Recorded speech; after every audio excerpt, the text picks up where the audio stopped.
Following is a production of DallasCowboys.com and the Dallas Cowboys Football Club. How about them Cowboys? Yeah, go Cowboys! This is Mick Shots. Streaming live on DallasCowboys.com and the official Dallas Cowboys app. Now, here are Bill Jones, Everson Walls, and Mickey Spagnola.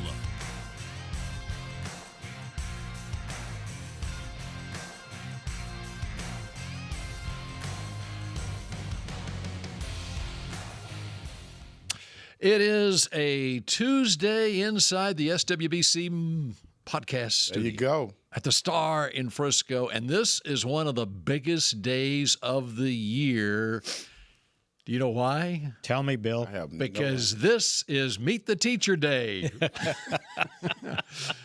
Everson has no idea what I'm talking about. Zero idea. Neither do any of you out there, but Mickey knows exactly what I'm talking about. This is the day we get to meet the new coaching staff of your Dallas Cowboys. Welcome to Mick Shots, brought to you by Miller Lite. We got a late start here, but we are raring to go for the next half hour to get you up to speed on all that's going on with this team. How are we don't doing? have much time, Spags. Okay, on Half you. hour, go. just go, Yes. right? Yep. Let's go. Wind On up and you. go. Go. Did you like Meet the Teacher Day when you're back I in do school? like that. I Okay. remember those. All right, yep. They were sometimes traumatic. Well, that was before you got into trouble, though. Yeah. Meet the Teacher Day is you find out who's In elementary school, I was the best kid. I loved my teachers. I knew them all. They all in the neighborhood. You know, went to church with them and all of that. Those were good times. Yeah. Those were good times. Only until the 6th grade. And then you got bad. Yeah. Well, the Things got bad. the school got all new teachers this year. And so No, wait a minute. I see almost all. people. You got your list in front of you right there. I do. The coaching staff finalized, so we're going to talk about that over the course of the next half hour. I actually met a guy who might be the number one overall draft pick in this year's draft last night. And do you know who that might be? At the would that Davey might be? O'Brien Award. That's right, at the Davey O'Brien Award. Who do you think might be, and besides Travis Hunter? I don't know. Who would be the first quarterback that's going to be taken in this draft, according to the so-called experts Cam out there? Ward. Yes. Cam Ward, the Davey O'Brien Award winner, and I met him last night. And He said, you will rule the day when you don't draft me. rue the day. Rule the day. Okay. So he's already throwing, threats. You know, it's interesting. I was going to talk about this later, but since you brought that up, one of the things I was wondering about him was just how much confidence he has. And just based by that comment, and I was impressed with him. And he, on the surface, he looked like a humble guy that kind of soft-spoken, whatever. But then you get to talking to him, and you can see he's got that confidence about him. He's got that swag about him that I'm sure. If you're going to come teammates out with love that and- statement, you must be feeling really good about yourself. And I'm not mad at him. It's a quarterback's league. And if he gets with the right team. Are you familiar with his story, where he I am came not. from? I know it's all the way around about. Yes. Going all the way overseas, right? Well, no, Was it? But no, well, if Washington State is that Oh, yeah. overseas? Yeah, It's close to the sea. That's right. It's right on the sea. Incarnate No, Word. it's not. You know Washington where State's where in the middle of Incarnate nowhere. Word is. You know where Incarnate Word is. Is that in San San Antonio. Antonio? San Antonio. Yes. Yep. Yes. All right. So real quick, He's from Texas. he's from Texas, south of Houston, West Columbia. Played for the Columbia High School Roughnecks. They ran basically a wing tee offense, and he was the quarterback. Grambling State, baby. So he did not throw the football much at all, but he was a basketball star. Averaged, as he will quickly point out, the leading scorer in Columbia high school history. But he had one scholarship offer coming out of high school for football. Why do you think that is? Because he didn't Because they didn't throw Because he the did throw the football. ball. Buddy, 6'2", 223 pounds even in high school. So good size. Good size. But Eric Morris, who's now the head coach at the University of North Texas, was the head coach at Incarnate Word. And Incarnate Word has the stadium, Gale and Tom Benson Stadium in San Antonio, seats 6,000. very small school, and then just moving on up, and basically just relatively recently started their football program a couple of decades ago, probably, but now it's gotten up to they're playing at a higher level. But anyway, he went to one of their camps, Cam Ward did, and impressed him. And then what really impressed Eric Morris was him on the basketball court, and saw what kind of athlete he was. And, You know, he's got good footwork. and right? the spatial awareness that he has and stuff. Good hand-eye coordination. Yeah. And right. so anyway, they offered him a scholarship. First year there, he won the Jerry Rice Award as the top FCS player in the country, was there for 2 years. And then Eric Morris got the job as offensive coordinator at Washington State, and Cam Ward went with him to Washington State. After 1 year there, Eric Morris got the head coaching job at North Texas. Cam said, "No, I'm not going to North Texas." But he wound up transferring after another year there, went up transferring to Miami and had one of the best seasons in Miami Hurricanes history. And That's now here a good he is. strategic move, because would you stay at Washington State? I wouldn't if I were him. Especially because the conference broke And the conference broke. Right. Yeah. So they didn't even know who they were playing. And so he transfers to Miami, and they went 10-3, and he set the record for FCS and FBS combined touchdown passes. And now here he is, and a lot of the so-called experts have him ranked ahead of Shedeur Sanders and Jackson Dart as the number one quarterback on their board. And if you watch him play, It you confirms would it. believe Yeah, I would believe that. Yeah. Now, I heard agree with that. the only knock on him I've heard is he's one of those guys that will take chances, like not sometimes high percentage. So he's kind of a hit and miss type guy sometime. But I'll tell you what, when I watched him play at Miami, it was one of those deals where I go, I want that guy. Right. But you know we're not signing that guy, right? Yeah. He passed for 4,300 yards, 39 touchdowns, and 7 interceptions at Miami this past season. Yeah, So, and he's pretty darn good. And I think the only other guy, if it's not a quarterback, that's going to go first is the linebacker from Penn State, okay. the next Micah Parsons. Okay. And he literally looks just, I'm sorry, I hadn't seen him out of his uniform. Same number, Same number, same results, same explosiveness, same playmaking style, the whole ability, thing. Yeah, everything. yeah, Yes. yeah. Yeah. So Micah's career might help him in the draft. Well- He'll be a top 5 pick. Well, I mean, you're looking at Philly has 2 defensive linemen from Georgia, correct? yeah. Yes. What's They've got wrong- 3, actually. What's wrong with 2 Penn State linebackers? Linebackers. They got 2 defensive tackles from Georgia, and then an edge rusher from Georgia, Nolan Smith, also. Yeah, he won't last past 5. He's really good. Yeah, he is. So Davey O'Brien, that's 2 years in a row, right? Well, Last Jaden year, Daniels won Jaden it last year. Daniels won it last year. Yeah, they're on a hot streak. Which, by the way, and this might It get should be. It's the top quarterback in the country. it might get us back to the Cowboys, but I listened to Colt McCoy. What was his deal at the Davey O'Brien? He was. I think he may have. Well, he's a past winner, and Past a lot winner. of the past Like winners Danny will. White was last year, maybe. Oh no, because they brought Danny in White Mack was Brown. probably a legend. Yeah, Mack Yeah. Brown was the Legends Award winner. He was Right. there last night and talked to him as well. But Colt was there just because he's a past winner of the Davey O'Brien Award, and probably because Mack got the Legends Award. I heard an interview with him on the ticket.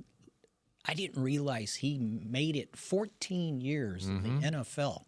14 years. Danny? No, No, this is Colt McCoy. Colt McCoy. Oh, Colt. Yeah. And so he was injured most of last year, right? He had it was an elbow thing, he said. Anyway, but he was on the Cardinals. The year before, the Year before. 2023 season. Right. And he got to know Clayton Adams. Okay. Cowboys, he was the Arizona offensive line coach, and that's who the Cowboys hired as the quote-unquote offensive coordinator. And he had nothing but great things to say about how this guy was able to coordinate the offensive line for the Cardinals. He said, I didn't get to play much, but I saw this guy operate, and he said he's a really good coach. So, and that's who the Cowboys hired as their OC. So kind of he's taken the job Schottenheimer had last year, assisting the head coach, who is basically the offensive I wonder if he coordinator, would, I play wonder caller. how much weight he would have in the room during the draft when it comes to your offensive line. Oh, I would lot. think that a lot, because he has been an offensive line coach through. As a matter of fact, he was a walk-on offensive lineman at Boise State. Oh my God, I hate them. They beat me in my senior year. And then when he I got do too. They were in a Statue of Liberty against us. in the yes, Fiesta tell me Bowl. about it. he got to eventually got to was a Colorado as a co-offensive coordinator, offensive line coach, was an assistant offensive line coach, and then tight ends coach with the Colts, and then the offensive line coach for 2 years with the Cardinals. You know So who if you- he was with Mike McIntyre, McIntyre, who was a former Cowboys assistant coach. So if he's feeling some kind of way during the draft and he sees an offensive lineman out They there, ought to listen to they him. should listen to him. Well, and not only him, but also the new offensive line coach, Connor Riley, who is coming from the college ranks as well, as he was at Kansas State. Coach Cooper Beebe at Kansas State, and prior to that was at North Dakota State, which produced a number of NFL offensive linemen in his time there, too. And I think the Cowboys are doing all right. They have done a good job. Now, we'll see what happens once they're here, but I think I like the hires that they have made to try to shore up things in the run game and as far as the offensive line is concerned. To me, that guy, it seems to be very important right now, because our run game, it needs to be up to par, not necessarily with the Philadelphia Eagles, but it has to be better, and it has to be an element that we can hang our hats on. And during any game that we need to hang our hat on the run and hang our hats on a good defense. So they've got several guys on this staff now that have been coordinators at some point in their careers, either college, NFL, and they're not coordinators here, but they've got that experience. And so I think that helps out. I was counting up, they've got, and I'm going to count Carlos Polk, who's been here before, but he's new this year. He's an assistant special teams coach. 15 first-year coaches, not in their careers, but 15 new coaches for the Cowboys. Yes. 15 new faces on the staff. So, and I've been told that there's a level of enthusiasm and excitement on that staff, and really, they haven't done anything football yet. It's basically meetings and analyzing players, getting ready for the combine, right? But it sounded like there was a renewed enthusiasm on that coaching staff. Well, if you know that they all made an impact, somewhere recent impact where they came from, to me that gives me a little bit of optimism. Yeah. To know that you've been very good at turning something around or showing something innovative. I'll take those guys. But it looks like there's a huge investment on the offensive line. If you look at the coordinator, the offensive line coach, the guy that's the assistant offensive line coach, I would think, and if you look at Schottenheimer's history as an OC, he's had pretty good running offenses. So I think that bodes well. And the other guy that is a former offensive coordinator, and I know he's been let go twice, but Ken Dorsey, who is now the pass game coordinator. I think he was the last hire they made, maybe. Yep. And he's a former awfully good quarterback at Miami.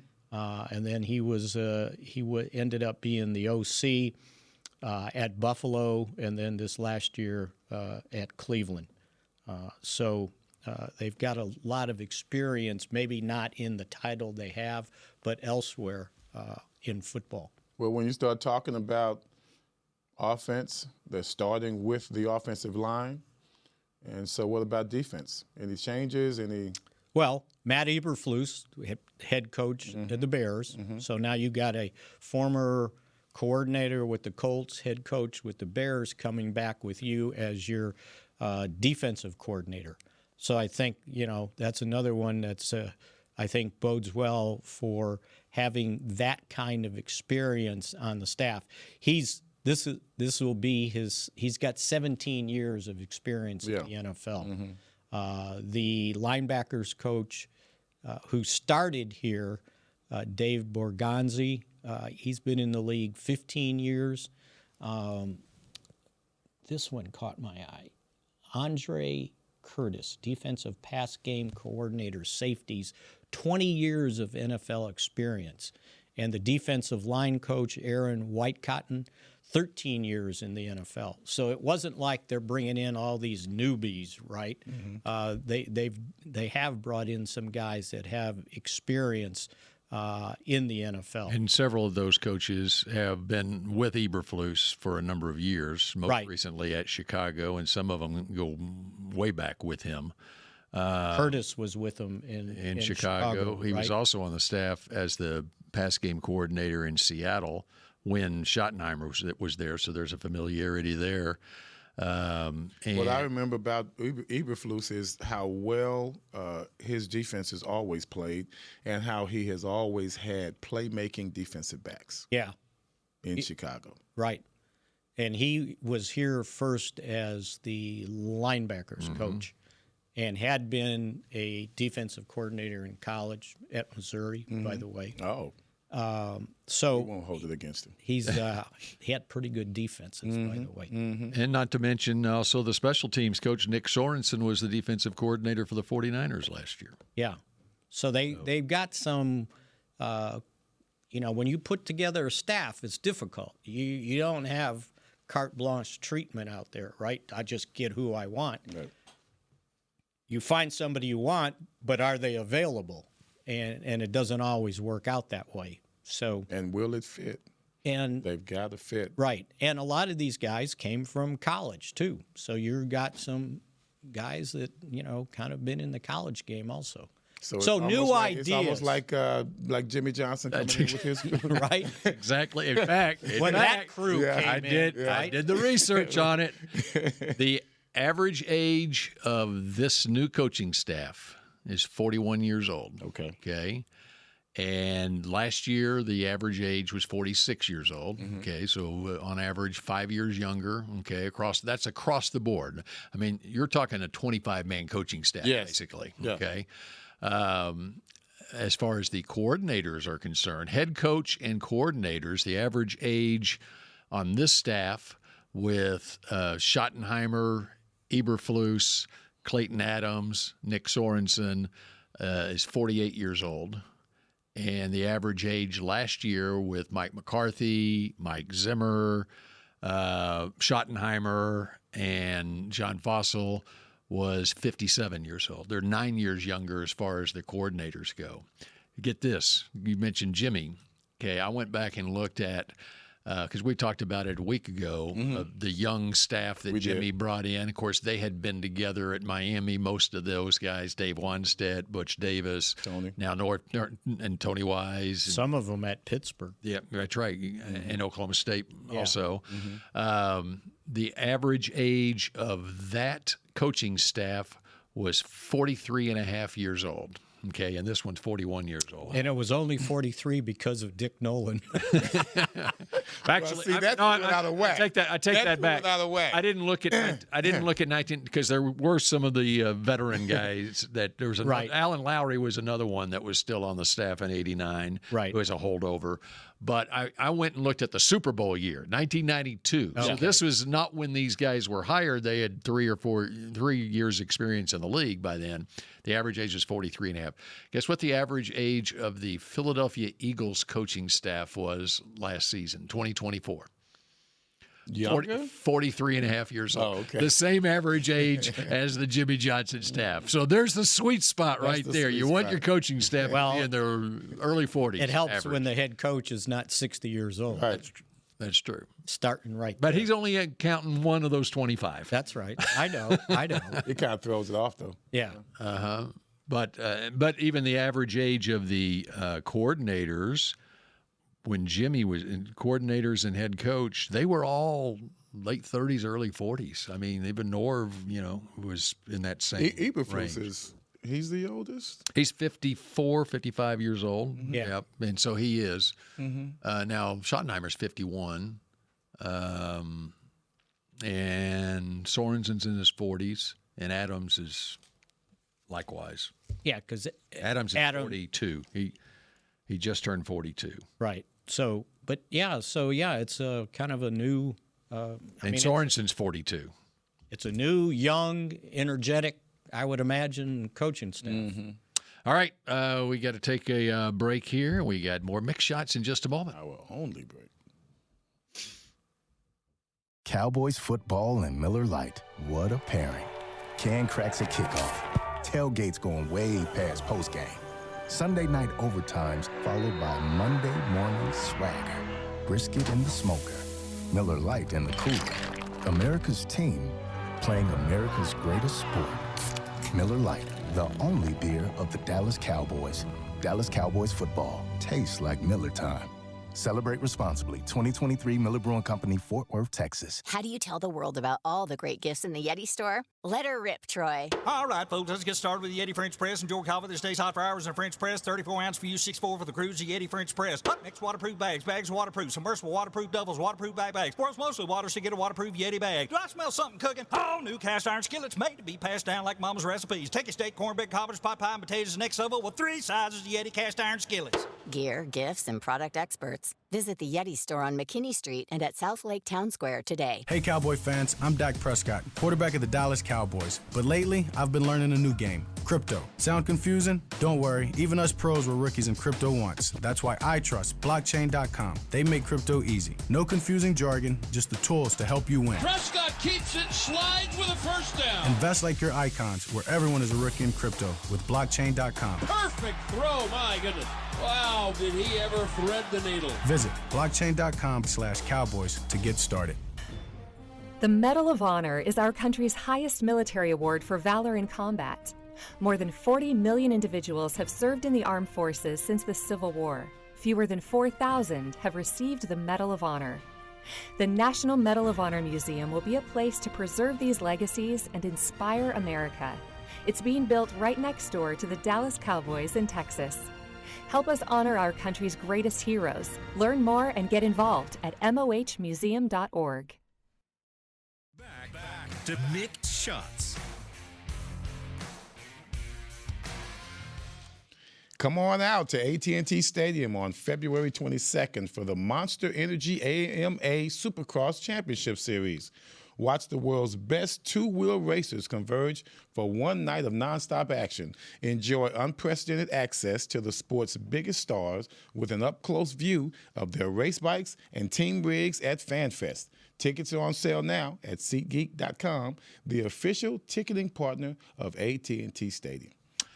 All right, we've got one more segment here of Mix Shots, and Mickey's got a lot of numbers he wants to get to here because this is not only Meet the Teacher Day, yes, it's also another big day as far as NFL players are concerned, free agents to be.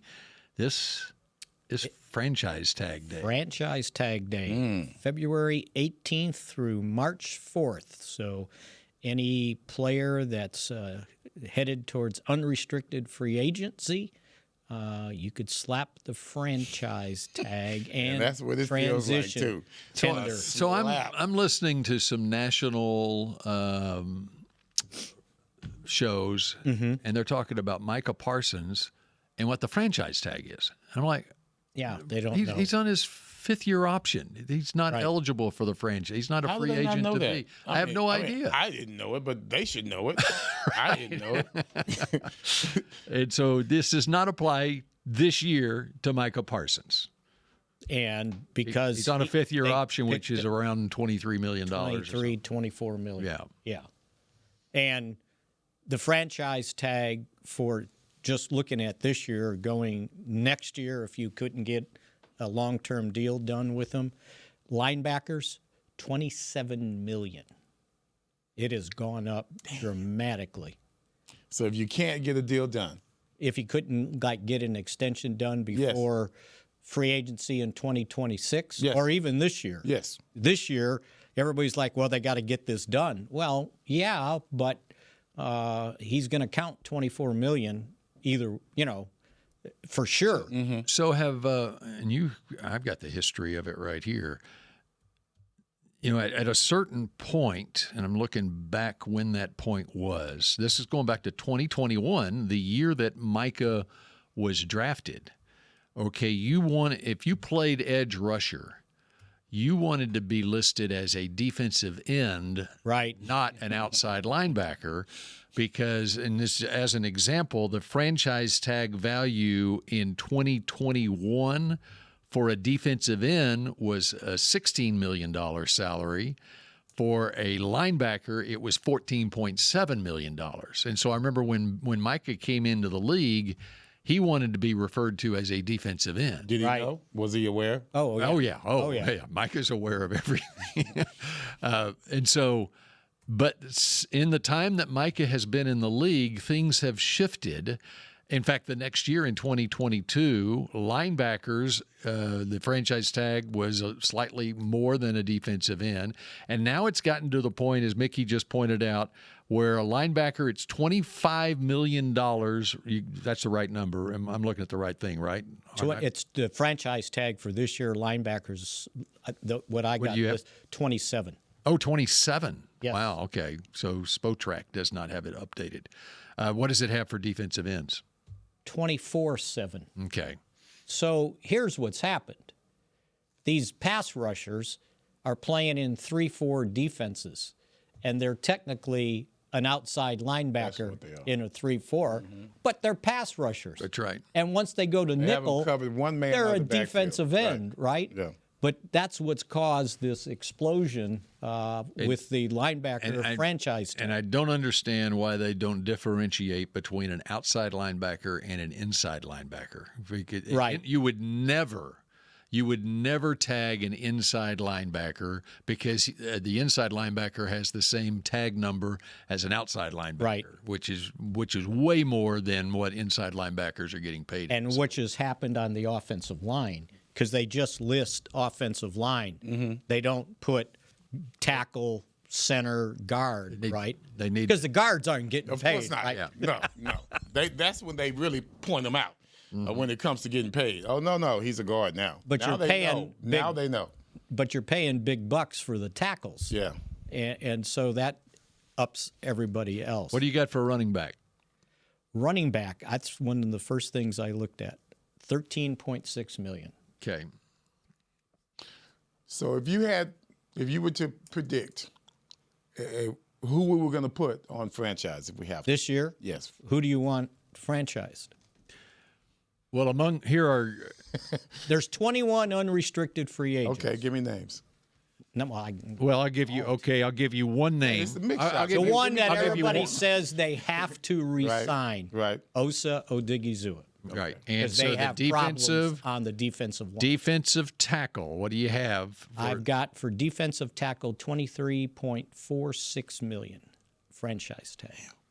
And that is a hard cap number. It's 1 year, 23 point whatever that was. Now, if it's somebody that you absolutely want to keep, and you can't get signed to an extension before the March 12th start of the new year, you can franchise them, and it gives you until mid-July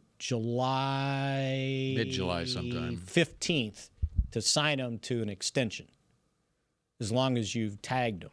And then if you can't sign them to extension, that guy can only sign them. And sometimes it's you tag them now because this window is open before free agency starts.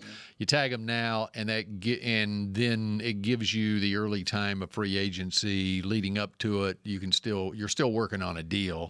Doesn't mean that he's going to play on a franchise tag. This is just okay. We're securing your rights. And so you're not hitting free agency, and it'll make them, sit down at the negotiating table. And the other guy that, you'd love to have back, you're probably not going to sign him to a big long-term deal would be Eric Kendricks. I mean, he only led you in tackles, right? Now, the difference being, of course, he was Mike Zimmer, had a history with Mike Zimmer, doesn't have the history with Eberflus. Right, and they only signed him on a one-year deal for, it was less than $5 million. The linebacker tag, like I just said, is $27 million. Yeah. Wow. And that's probably not happened for a guy that's in his early 30s. The Kendricks deal was much like what Philadelphia did with Zach Bond. Right. Same type deal, which was 1 year, $3.5 million. Yeah, and I think that's about what they signed Kendricks. So go find another one like Parsons or Zach Bond at 1 year, $3.5 million. And hope you get lucky. That has a history with Eberflus. So I'm sure he has a history with a lot of good That's blockers. right. So I'm going to tell you the unrestricted free agents. You tell me to stop when you want to franchise them. Gotcha. Okay? So I think you're going to have a green light the whole way. Trey Lance and Cooper Rush, right? The light is green. The light is still green. Brandon Cook. Come on, guys. Come on through. Yeah, keep going. Chuma. Oh, there you go. Stop. Yeah. Zach Martin. Now we get into the defense. Chauncey Golston, Linville Joseph. I like Golston. DeMarcus Lawrence, who, by the way, when I ran into him the other day, said he wants to play and he's healthy, or he's ready to basically run, that he will be good to go. So he's on track. He's on track to play. Osa, Carlos Watkins, Eric Kendricks, Nick Vigil, C.J. Goodwin, Jordan Lewis, Israel Mukwamu. He said stop. He said stop. For Jordan Lewis. Now, what's your cornerback number? Cornerback, $20.3 million. Guaranteed. Okay, you got your for your nickel corner. At 30 years old. I know. Yes. Okay. So Everson, what would you have paid if you were playing today at 30 years old? What? Oh, please. Would you have put a stop sign on the franchise tag? You're damn right. I'll take that franchise tag. But this is speaking as a 65-year-old man. Right. Thinking back then. You know, you could think, okay, we're going to sign him to a $20 million franchise tag, or offer it to him to retain his rights, and then start negotiating a long-term deal. Well, he's got to be 30 by now, Jordan Lewis. So you're not going to sign him to a 5-year deal, but whatever you sign him to has to total like immediately $20 million. If you're an agent negotiating, right, between whatever the base salary is and the guarantees, it's got to be $20 million. Okay, can you you cannot have two franchise tag players, right? But from a salary cap standpoint, can you afford what is in essence two franchise tag players? Because you already have one this year in Micah Parsons, who's playing on his fifth-year option at $24 million, which is a hard cap number. The Cowboys are, unless they had a long-term deal done for Micah, they are out of the game as far as franchise tagging another player. We just went through the list. Yeah. There's not a player on the list anyway. Now, Osa would come the closest, but still. A young guy. You know, you wouldn't mind signing. No doubt. Well, the other one, Rico Dowdle, for a running back, $13 million, whatever it is, okay, doable, right? That is doable, but you have to look at the market out there and what is available not only in free agency, and it's not as good a year in free agency as far as running backs. It is a great year in the draft as far as running backs go. And so. And saying you have to make that decision ahead of time because you got to do the franchise tag by March 4th. The draft's not till April. And so that's why you need to know what's out there and the chances of improving yourself in the draft at running back. And there's a great chance this team is going to improve itself at running back in the draft. Because you can't sit there and say, well, I'm going to reserve his rights for whatever the franchise is. Well, if I'm that guy and I see the Cowboys salary cap, if they give me a franchise tag on the 18th, on the 19th, I'm signing it because then it's guaranteed. And then it's up to them to sign me to an extension. And then Enrico also has not gotten to the point, and you got to look at what his age is right now too. Right. But he is not. He's had basically a half season of accumulating multiple 100-yard games. Do we see this as a good draft for offensive linemen? Yes, if the projections I see for the first round, it looks like there's no one in your. I don't hear you about your green notebook. Well, that's because we haven't had the combine yet. But you still know what you still know some of the jump the gun on can't it. jump You the can't- process. That's It's a right. process. That's right. I got you. Yeah, It's a process. Yeah, and by the way, the combine is next week. All Start right. putting some numbers with these players, and then we'll have a better idea what's available. But I can tell now. You just said offensive lineman in the first round. Okay, but what about this running back we're supposed to take in the first round, Ashton Genty? Then you're not taking an offensive lineman in the first round. And Right. so then offensive linemen drop off after that. right. And But running backs are still there after the when first the next show, because we don't have time now, we're going to go through the decisions the Cowboys have to make roster-wise before the draft shows up, because that will dictate where they go. Well, Everson will be interested in listening to that show. I will. Yeah. I will. I won't be here, but I will. This, we're getting down to the nuts and bolts here, to where this is when you start first picking your parts before you put the robot together. And I want to see what that process is, because this is the biggest offseason the Cowboys have had in a long time, guys. Because you're looking at, first of all, the NFC East is paramount. I mean, they're at the top of the NFL game. You would say the arrow is pointed up in that We NFC are East. trending It's not, our butts off, okay? well, they are. No, we better be, though. Yeah, right. they are, but we better grab onto something, because right now they're elevating. We don't want to be down there with the Giants, man. We want to be up there. We up here with these two guys. That ship is sailing. It is really sailing fast. They got where they have the sails up. They're ready to go, man. Winds at their back. We got to catch on. We better grab something. And this is the off season to do it. We got to do it this year. Except they don't have a lot of cap. I don't want to hear it, Spags. See, I'm like those damn fans out there. And they are due. We're going to tar and feather. And Spags Everson, one of these days. they are due to have an injury-plagued season like the Cowboys had this year. This was the Cowboys' injury-plagued season. Now, next year, it's a new ball game. Do you see how the thing in this town slides, like what the Mavericks are going through now? Yeah. Oh, the injuries. They got all these guys missing. And it's like the Cowboys, you talk about the injuries all week, and then you lose, and you go, well, what the hell happened? Jerry? Fire the coach. What's wrong, Jerry? So I went back and counted up missed starts by starters, or guys who they needed to start and got hurt. I got to 100. 100 missed games by starters. But you didn't do the whole league, right? No, because I don't know what everybody else did. But 100 comparisons, though, sounds like a lot. Yeah. Especially when you're talking about missing Pro Bowl guys from the season before. I got guys looking around the corner at us like with We got to get going here. Okay, we're going to get going. No, I'm looking at my camera. I can't see behind me. Okay. I have no idea. You're doing your job. So, and I still didn't get to tell my Dick Nolan story. Remember about the shoulder?